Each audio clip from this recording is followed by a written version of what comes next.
to my channel, The Fancy Hat Lady Reads. I'm wearing one of my fancy booktube hats, and today I'm going to be reviewing one of my favorite books that I read in the month of October, and that is A Face Like Glass by Frances Hardinge. Now, I thought The Lie Tree was kind of more YA, but I would solidly consider this book to be middle grade. This was originally published in 2012, but it's been out of print, and it recently came back into print with this gorgeous new edition, so I was super excited to get my hands on it.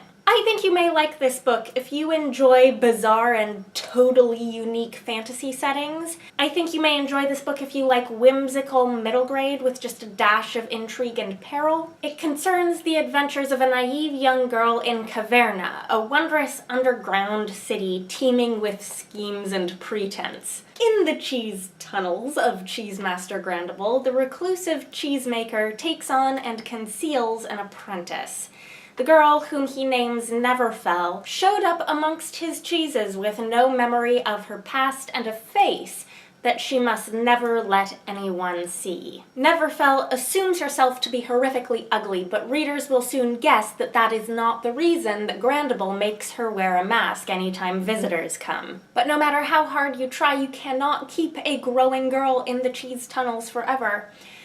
And one day, Neverfell escapes into Caverna proper. In an inverted nod to Alice in Wonderland, she follows a white rabbit up, up, up. See, in Caverna, people are born without the natural ability to form facial expressions, and faces must be taught by face-smiths. The city is also home to fine craft, cheeses like Grandables, wines, and the like, that distinguish themselves by virtue of their magical properties. Craft is so highly valued that the craftsman families form the aristocracy of Caverna. The wealthy and the powerful may have expensive faces crafted for them so that they can express custom-tailored reactions to each of the finest products of craft. But the poor are only ever taught a few subservient faces, ensuring their near invisibility in society. No one from outside Caverna is allowed in, and no one from inside Caverna is allowed out in order to protect craft secrets.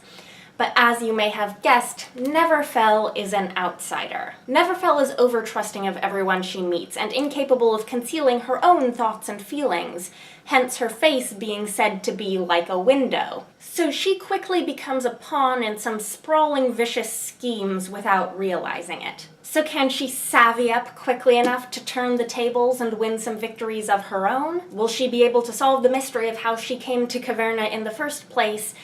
And last but not least, will she ever be able to leave? The eccentricities that Hardinge brings to Caverna are where the writing of this book really shines. Along the way, you'll meet such characters as the Grand Steward, an ancient ruler who sleeps with only half his brain at a time and has developed two distinct personalities. Cartographers whose insanity is literally contagious. Like, I don't even know how to describe the cartographers to you. You just have to read the book. And the elusive and unpredictable kleptomancer, a thief whose schemes even he may not be able to grasp in their entirety. Seriously though, who wouldn't want to read a book with a character called the kleptomancer? And perhaps, just perhaps, the city herself is exerting some sort of incomprehensible will of her own. Basically what I'm trying to tell you is that this book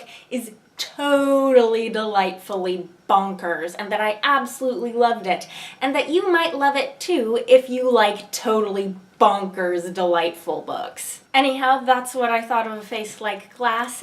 I hope you're having a nice day. Let me know if you've read this book or if you're planning to. That is all. Bye for now.